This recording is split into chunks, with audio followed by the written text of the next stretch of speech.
ప్రార్థన చేస్తున్నాం. దేవా కరుణించండి, కటాక్షించండి. ఈ రీతిగా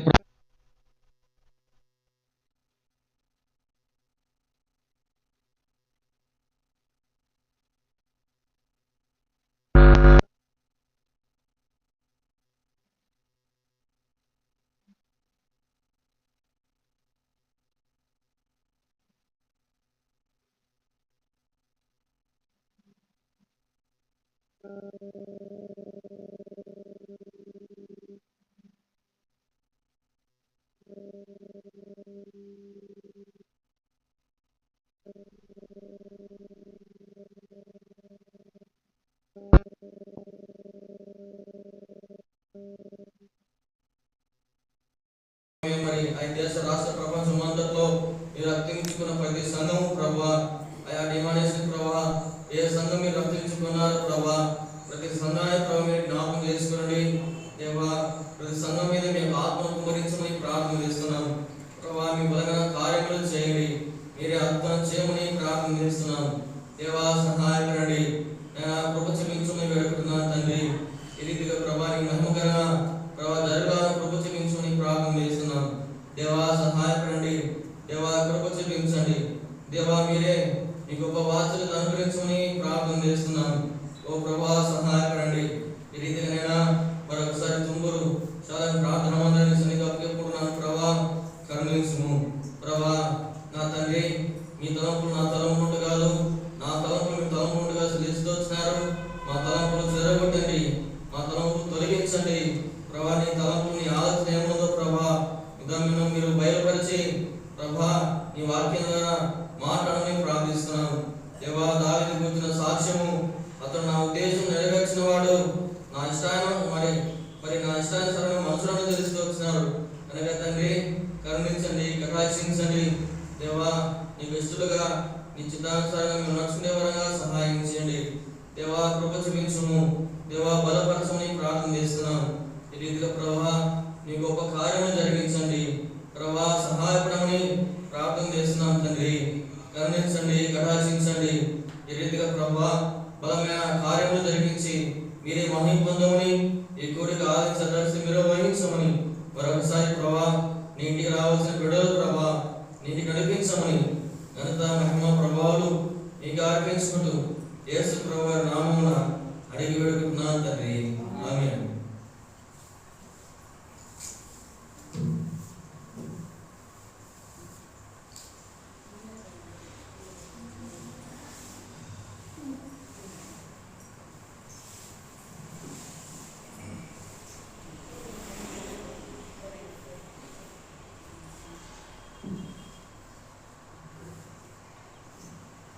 పాట సంఖ్య కొత్త పుస్తకంలో 227, పాత పుస్తకంలో 225. కొత్త పుస్తకంలో 227, పాత పుస్తకంలో 225.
పాట సంఖ్య 227, పాత పుస్తకంలో 225.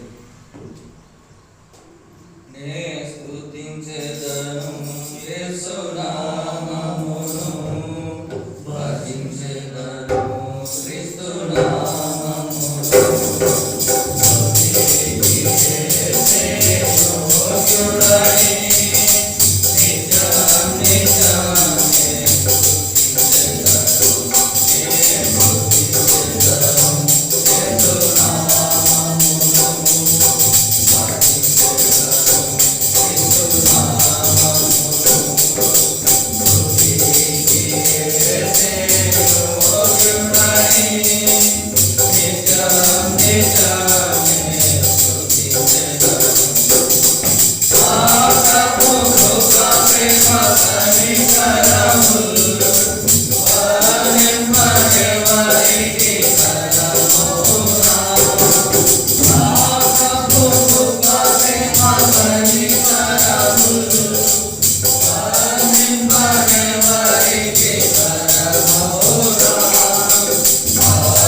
పాఠ సంఖ్య కొత్త పుస్తకంలో 160, పాత పుస్తకంలో 158.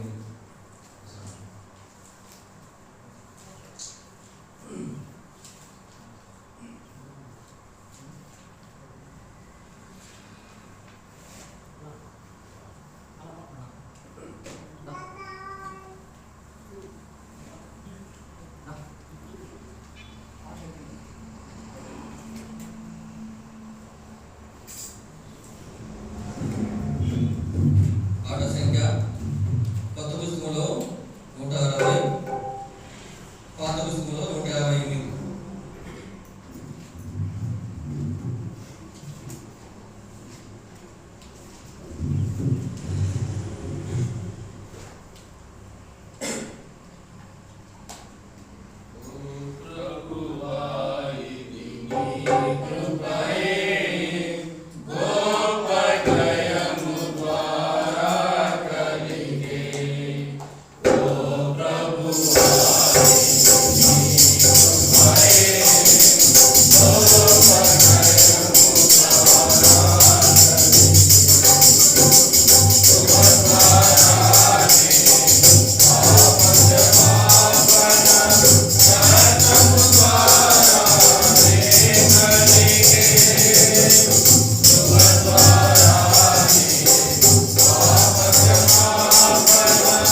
పాట సంఖ్య కొత్త పుస్తకంలో 108, పాత పుస్తకంలో 106.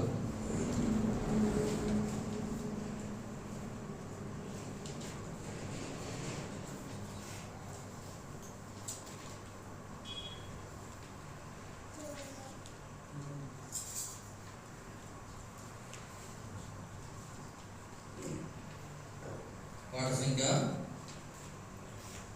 కొత్త పుస్తకం 108, పాత పుస్తకంలో 106. చివరి వచనము పాడటూ డేస్ పాడుకుందాము. చివరి 2 వచనాలు డేస్ పాడుకుందాం. జై జై జై జై రాజుల రాజా, జై జై జై జై రాజుల రాజా, పాడుల నీవే మాతకు నీవే, పాడుల నీవే మాతకు నీవే, జై జై జై జై రాజుల రాజా, జై జై జై జై రాజుల రాజా, అన్ని బలములతో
కూర్చోండి.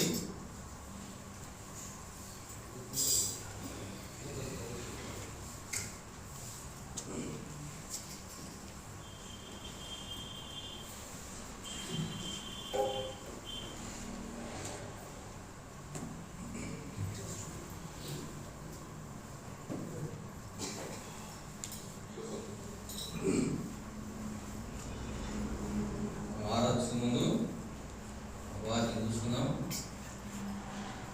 హెబ్రీయులకు రాసిన పత్రిక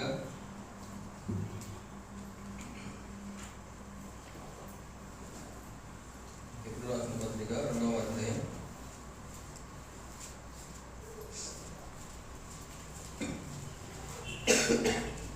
9వ వచనం అందరం కలిసి చదువుదాం.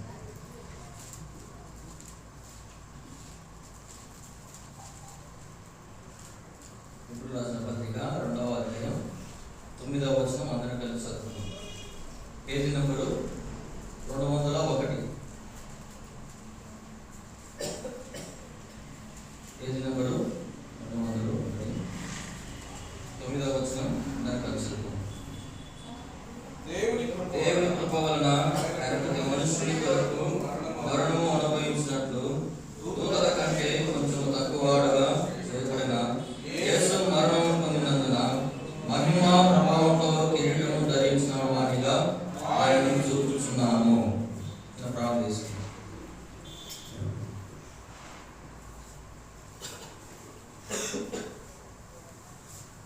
ప్రేమగా మా ప్రియ పరలోక తండ్రి, మా పరిశుద్ధమైన దేవ, యేసుక్రీస్తు వారి పరిశుద్ధమైన నామమును బట్టి మీకు ఎంతో స్తోత్రాలు ప్రభా.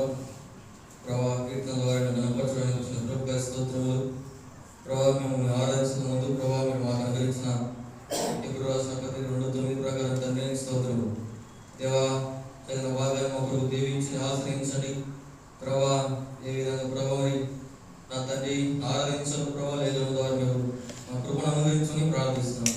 దైవ తండ్రి బలహీన దాసు మీరు మరుగుపరచండి దేవా. మీ యొక్క దేవా కృప ద్వారా తను నడిపించని ప్రార్థిస్తున్నాం ప్రభావ. మీ సులువుతాను మరుగు చేయమని ప్రార్థన చేస్తున్నాను దేవా. తాను పంపిన వారికి కొరతైన ఆత్మను అనుగ్రహిస్తాను.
తిమోతికుడు అంటాడు. తిమోతి రాసిన పత్రిక చూడండి,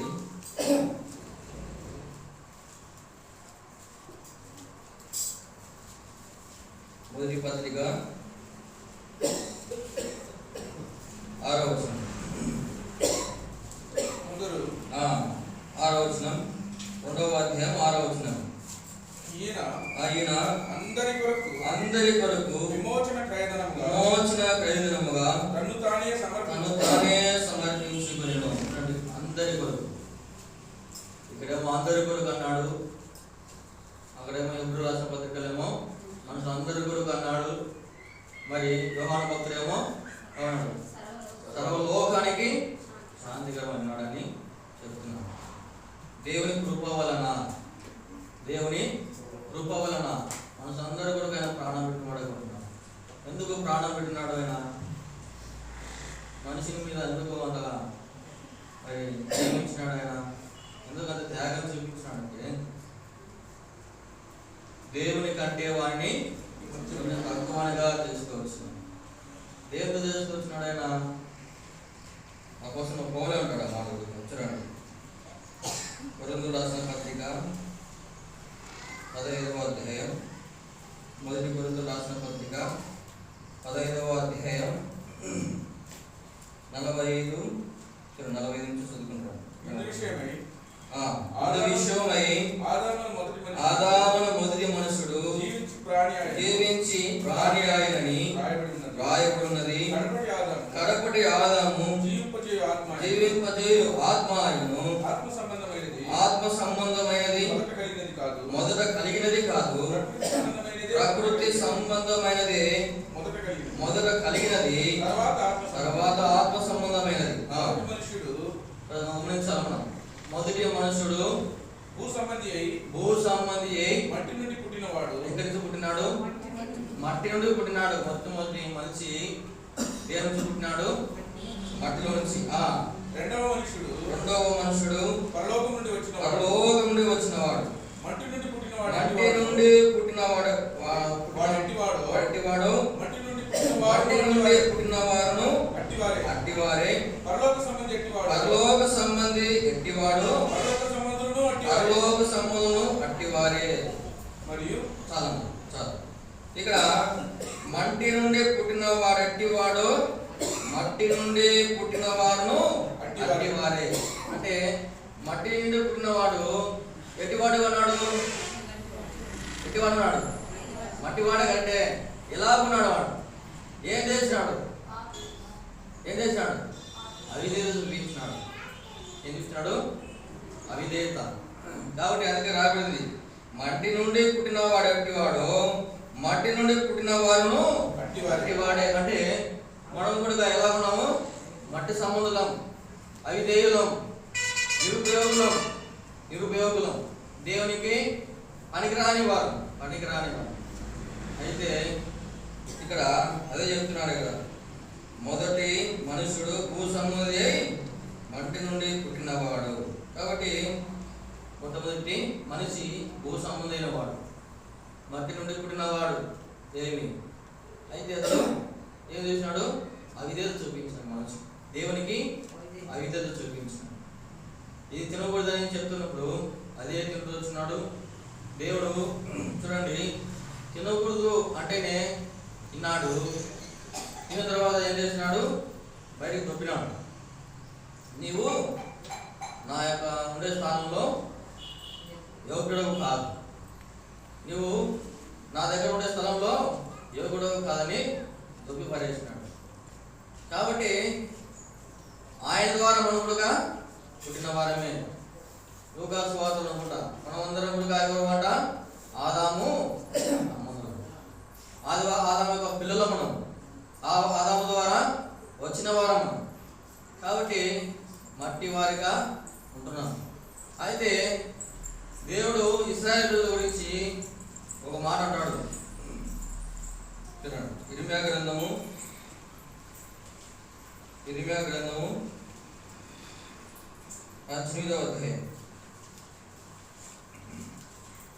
4వ వచనం. కుమ్మరి జిగట మట్టితో చేయుచున్న కుండ వాని చేతిలో విడిపోగా ఆ జిగటమును మరలా తీసుకుని కుమ్మరి తను యుక్తమైనట్టుగా దానితో మరొక కుండ చేసాడు. అంటే ఇక్కడ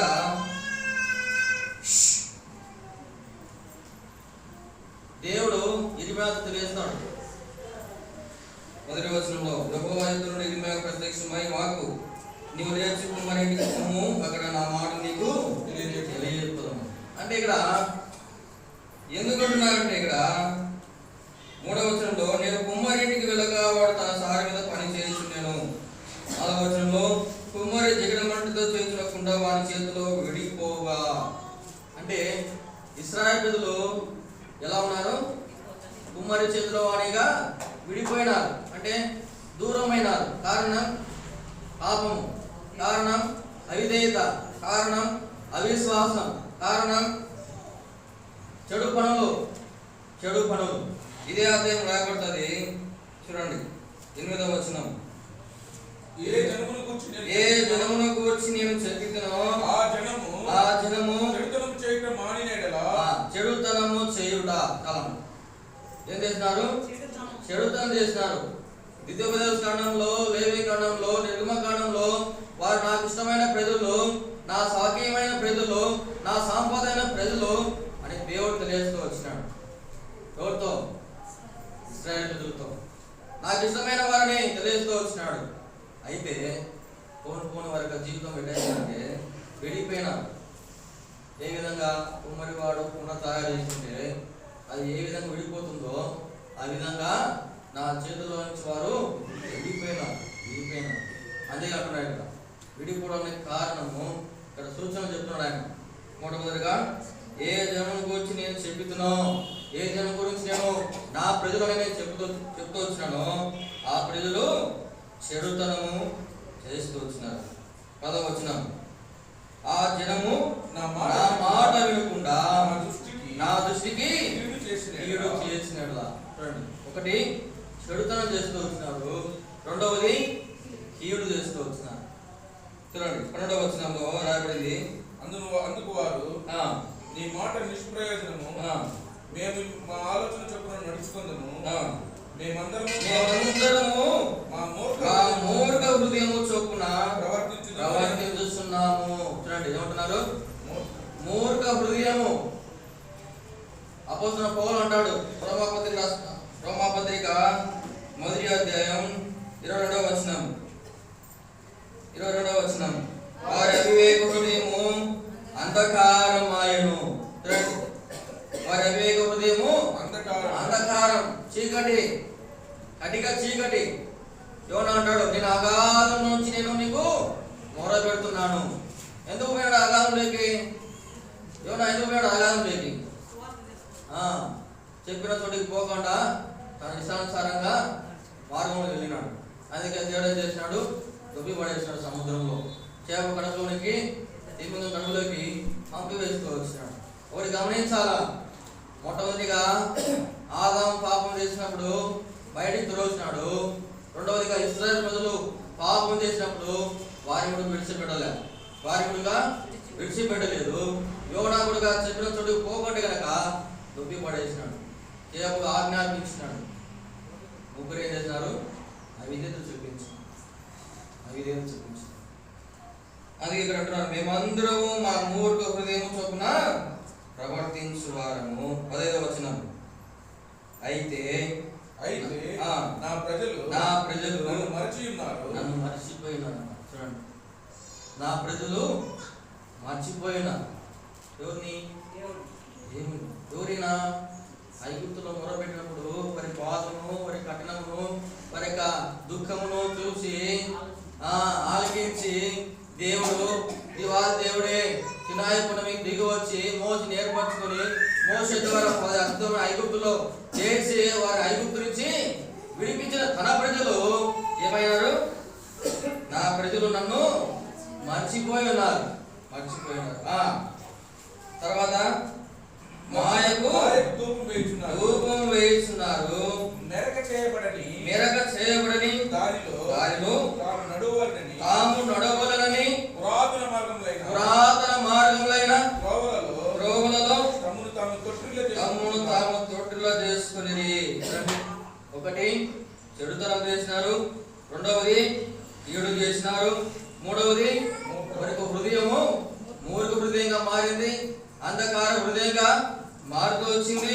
ఇక్కడ నాలుగవది, దేవుని ప్రజలు దేవుని మర్చిపోతూ వచ్చినారు. ఐదవది, ఏం చేసినారు? పురాతన మార్గమైన త్రోవలలో తమను తాము తొట్టిలో చేసుకునేది. అంటే దేవుడు నడిపించిన మార్గంలో నడుపుకోకుండా తమ ఇష్టమైన మార్గంలో నడుచుకునే వారు ఉంటున్నారు. కాబట్టి ఈ ఉదయకాల సమయంలో కూర్చున్న మనములుగా చెడుతనం చేయలేదా? కీడు చేయలేదా? ఏమి మన యొక్క హృదయం అంధకారంగా లేదా? మన యొక్క హృదయము అంధకార సంబంధమైనదిగా లేదా? తర్వాత మన త్రోవలు మనము వంకరగా చేసుకోలేదా? మన త్రోవలు మనము వంకరగా చేసుకోలేదా?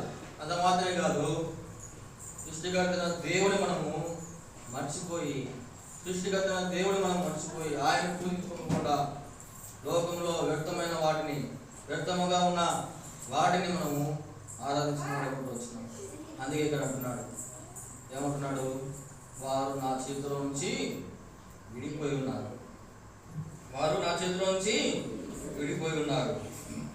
6వ అధ్యాయం, ఇర్మీయా గ్రంథం 6వ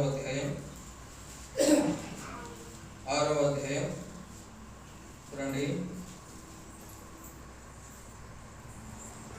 28వ వచనం. వారందరూ బహుద్రోహులు, కొండెగాండ్రు, వారు మట్టి లోహం వంటి వారు, వారందరూ చెరుపువారు. దేవుడు చెప్పేది తన పెద్దల గురించి, ఇశ్రాయేలు ప్రజల గురించి తానే చెప్పుకున్నాడు. ఏమని? వారందరూ బహుద్రోహులు, కొండెగాండ్రు, కొండె మాటలు చెప్పేవారు, అపవిత్రమైన మాటలు పలికేవారు, దుర్భాషలు ఆడేవారు, అబద్ధములు బోధించేవారు. ఇంకా వారు మట్టి లోహం వంటి వారు. అంటే లోహం అంటే ఏంది? వారిలో చెడుతనం. కాబట్టి ఇక్కడ వారందరూ చెరుపువారు. 9వ అధ్యాయం 4వ వచనం. మీలో ప్రతి వాడును తన పొరుగువాని విషయమై జాగ్రత్తగా ఉండవలెను. ఏ సహోదరునైనా నమ్మకుడి. ప్రతి సహోదరును తంత్రగొట్టయు తన సహోదరుని పంపముంచును. కొండెములు చెప్పుటకై తిరుగులాడుతున్నాడు. కొండెములు చెప్పడానికి, కొండెములు అంటే ఇటుండే మాట అక్కడ, అక్కడుండే మాట ఇక్కడ. చూడండి, అందుకన్నాడు పైన, నిజముగా ప్రతి సహోదరుడు తంత్రగొట్టే తన సహోదరుని పంపముంచును. కాబట్టి ఇక్కడ పంపం ఉంచేవారు ఉన్నారు. ఎవరు? ఇశ్రాయేలు ప్రజలు ఎట్లున్నారట? పంపం ఉంచేవారు ఉన్నారు. అందుకే దేవుడు చెప్తున్నాడు, వారు నా చేతిలో నుంచి విడిపోయి ఉన్నారు, దూరం అయిపోయినారు. వారు నా చేతిలో నుంచి దూరం అయిపోయినారు. కారణం మట్టి నుండి చెప్పాలా? మట్టి నుండి విడిపోవడం కరెక్టే. మట్టి నుండి పుట్టినవాడు మట్టి నుండే జీవించును. కాబట్టి ఆ మట్టి నుండి పుట్టినవాడు శరీర సంబంధిగా జీవించినాడు. అందుకే దేవాది దేవుడు మీ కొరకు, నా కొరకు పరిశుద్ధాత్మ ద్వారా అనేక మర్యాద గర్భణ అని ఆయన ఏర్పరచుకుని లోకానికి వచ్చిన వాడు అనుకుంటున్నాడు. అయితే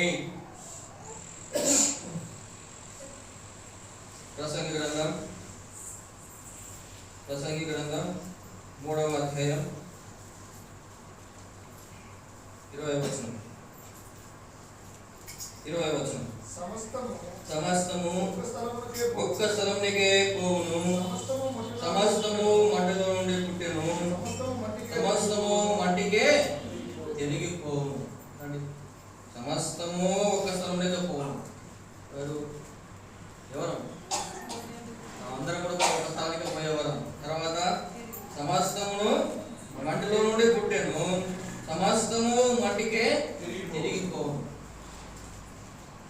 అనగా పాపము జీతము మరణం. మరణం. కాబట్టి ఇక్కడ మట్టి నుండి పుట్టినవాడు మరలా మట్టికే పోతున్నాడు. మట్టి నుండి పుట్టినవాడు మరలా మట్టికే పోతున్నాడు. ఆత్మ సంబంధిగా ఎవరు లేరు. బలులు అర్పిస్తున్నారు ఆనాడు ప్రజలు, బలులు అర్పిస్తున్నారు, ఓడలు అర్పిస్తున్నారు, గొర్రెలు అర్పిస్తున్నారు, మేకలు అర్పిస్తున్నారు, మరి పిండి వంటలు అన్ని పొంగని రొట్టెలు భక్ష్యములు అన్ని తీసుకొచ్చి అర్పిస్తున్నారు. కానీ వారి దోషము అలాగే ఉంది, వారి పాపము అలాగే ఉంది. అయితే ఏం రాయబడింది? మత్తయి సువార్త 1:20 తన ప్రజలను వారి పాపము నుండి విడిపించుటకు ఆయనే రక్షించును కనుక ఆయన యేసును ఇదిగో దావీదు పట్టణమందు నేడు రక్షకుడు మీ కొరకు పుట్టి ఉన్నాడు. ఈయన ప్రభువైన క్రీస్తు. ఈయన ప్రభువైన క్రీస్తు. ఎవరికి రక్షకుడు? ఎవరికి? పాపంతో ఉన్నవారి, పాపం చెడిపోయిన వారి, పాపం నుంచి విడిపించడానికి లోక రక్షకుడుగా ఆయన ఈ భూమికి దిగి వచ్చిన వాడుకుంటున్నాడు. లోక రక్షకుడుగా ఈ భూమి దిగి వచ్చిన వాడుకుంటున్నాడు. ఎందుకు? సమస్తము మట్టి నుండి పుట్టిన వారు సమస్తం అయిపోతున్నారు, మట్టిలేకపోతున్నారు. అయితే లోక రక్షకుడుగా ఆయన భూమి దిగి వచ్చినాడు. కారణం కీర్తన రాయబడింది 103వ కీర్తనలో, మనము మంటి వారమని ఆయన జ్ఞాపకం చేసుకున్నాడు. ఏం చేస్తున్నాడు? జ్ఞాపకం చేసుకున్నాడు. మనం మంటి వారమని ఆయన జ్ఞాపకం చేసుకున్నాడు. ఆయన జ్ఞాపకం చేస్తున్నాడు కాబట్టి ఆయన ప్రవీణ యేసుక్రీస్తు వారిని ఈ భూమికి లోక రక్షకుడుగా పంపినవాడుకుంటున్నాడు. అందుకే అన్నప్పుడు ఒక మాట అంటారు చూడండి. 1 సమూయేలు గ్రంథము 2వ అధ్యాయం 8వ వచనం. దరిద్రులను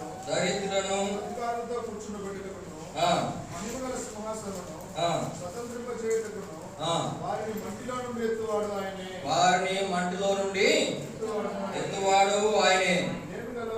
లేమి గల వారిని, పెంట కుప్ప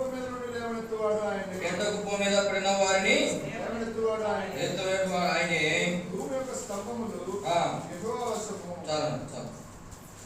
దరిద్రులను అధికారులతో కూర్చోబెట్టకును, మహిమ గల సింహాసనము స్వతంత్రించుటకును వారిని మట్టితో నుండి ఎత్తువాడు ఆయన. లేమి గల వారిని పెంట కుప్ప మీద పడి ఉండి లేవనెత్తువాడు ఆయన. కాబట్టి ఇక్కడ అన్నప్పుడుగా దేవుని ఆరాధిస్తుంది. మట్టిలో నుండి లేవనెత్తువాడు కూడా ఆయనే. మట్టి నుండి కూడా లేవనెత్తువాడు కూడా ఆయనే. కీర్తనలు 146వ కీర్తన 3వ వచనం. రాజుల చేతనైనను నరుల చేతనైనను రక్షణ కలుగదు. వారి నమ్ముకొనకుని వారి ప్రాణం వెడలిపోవును, వారు మంటి పాలగుదురు. ఇక్కడ దావీదు భక్తుడు అంటున్నాడు, రాజుల చేతనైనను నరుల చేతనైనను రక్షణ కలగదు. ఎవరి చేత రక్షణ కలుగుతుంది? అన్న అదే అనింది. మట్టిలో నుండి పడిన వారిని లేవెత్తువాడు ఆయనే. రాజులు లేవెత్తరు, మనుషులు లేవనెత్తరు. యోనా అంటాడు, యోనా గ్రంథంలో 3వ అధ్యాయంలో రాయబడింది, యెహోవా యొద్దనే రక్షణ దొరుకును. యెహోవా యొద్దనే రక్షణ దొరుకును. కీర్తనకారుడు అంటాడు 3:8 రక్షణ యెహోవాదే. రాజుల చేతనైనను మరి నరుల చేతనైనను,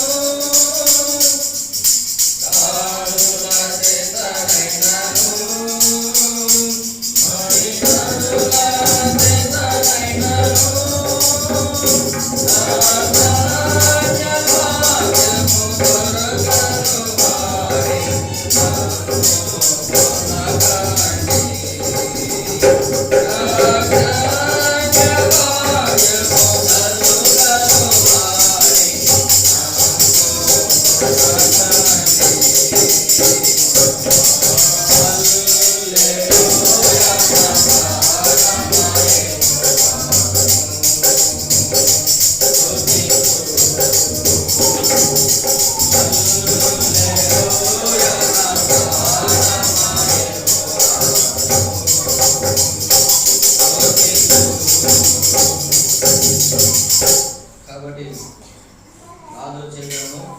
మనుషుల చేతను రక్షణ కలుగు. కూర్చో.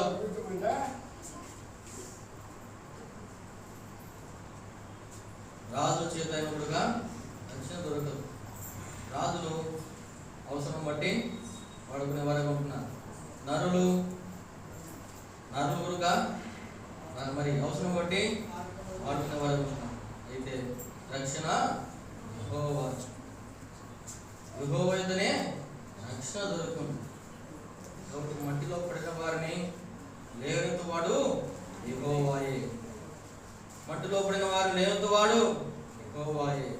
దేవాది దేవుడే నీకు నా కొరకు 2026 సంవత్సరాల కిందట లోక రక్షకుడుగా భూమి దిగి వచ్చి నీ కొరకు నా కొరకైనా ప్రాణం పెట్టిన వాడు. తరులోక పరిహార నిమిత్తమై కలువరి శిలువలో ఆయన బలియాగమైన వాడు. దావీదుగా అంటాడు అదేమో ఏమని 65వ కీర్తన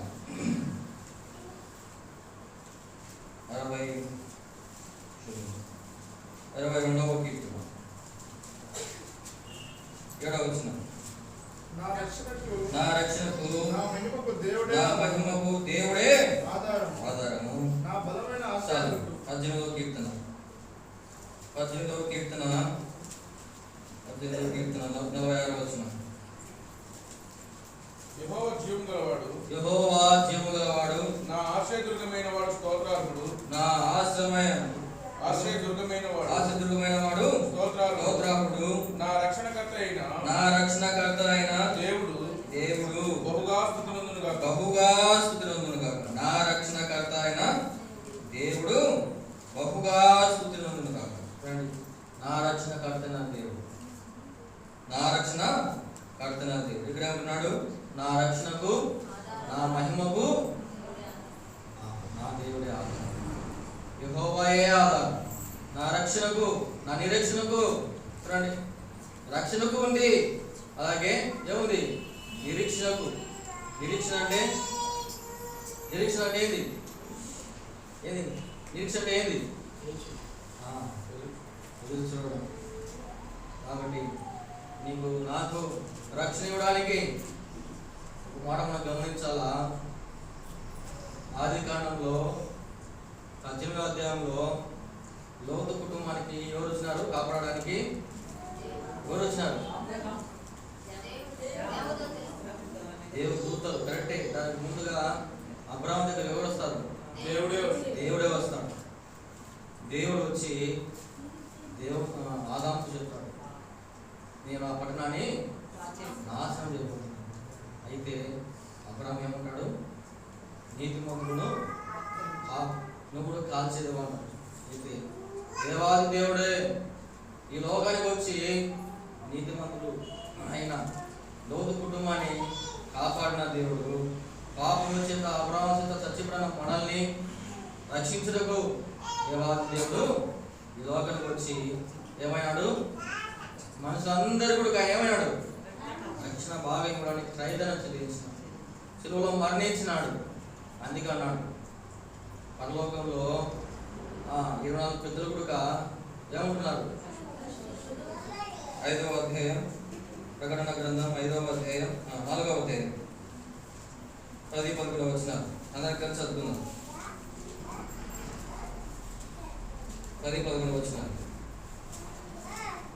24 పెద్దలు సింహాసనముగా సాగిలపడి జీవిస్తున్న వారికి నమస్కారం చేస్తూ, ప్రభువా మా దేవా, నీవు సమస్తము సృష్టించితివి, నీ చిత్తమును బట్టి ఉండెను, దానిని బట్టి సృష్టింపబడెను కనుక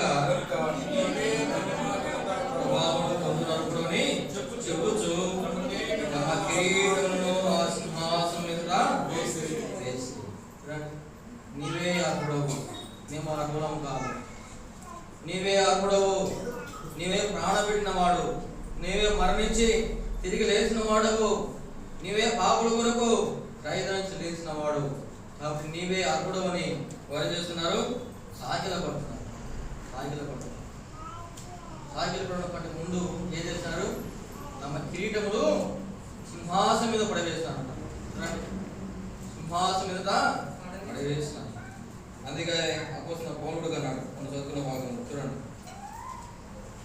అధ్యాయం, ఏప్రిల్ రాసిన పత్రిక 2వ అధ్యాయం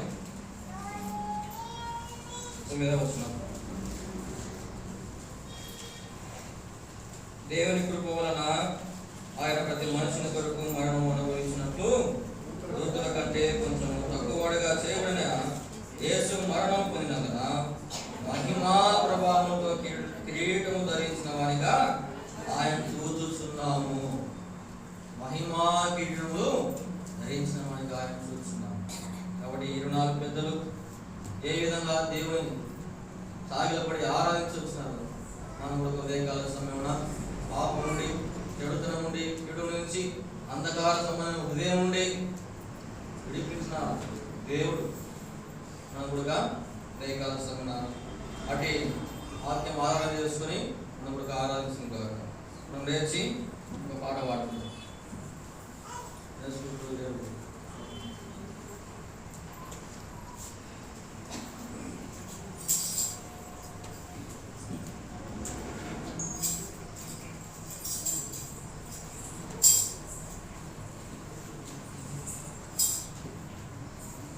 పాట సరిగ్గా కొత్త పుస్తకంలో 228, పాత పుస్తకంలో 226. 2వ చరణం 3వ చరణం మాత్రమే పాడుతున్నాం. 2వ చరణము 3వ చరణం. 3వ చరణం పాడుకునేటప్పుడు సండే స్కూల్కు వెళ్తారు.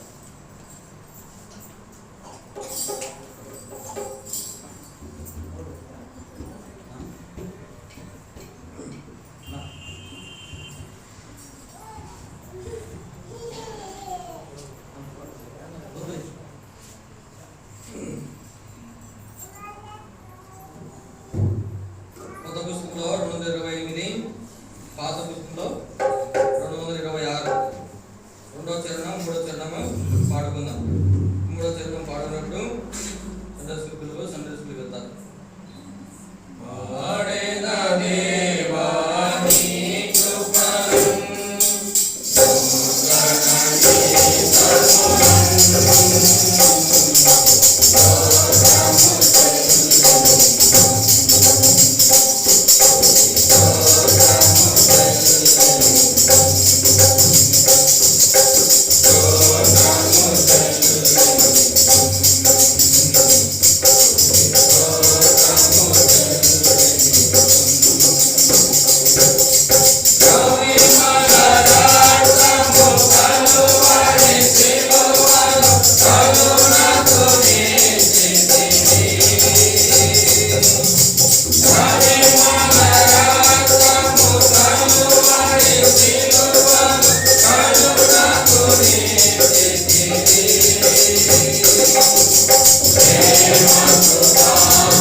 వెలుగులో క్లుప్తంగా ఆరాధించండి.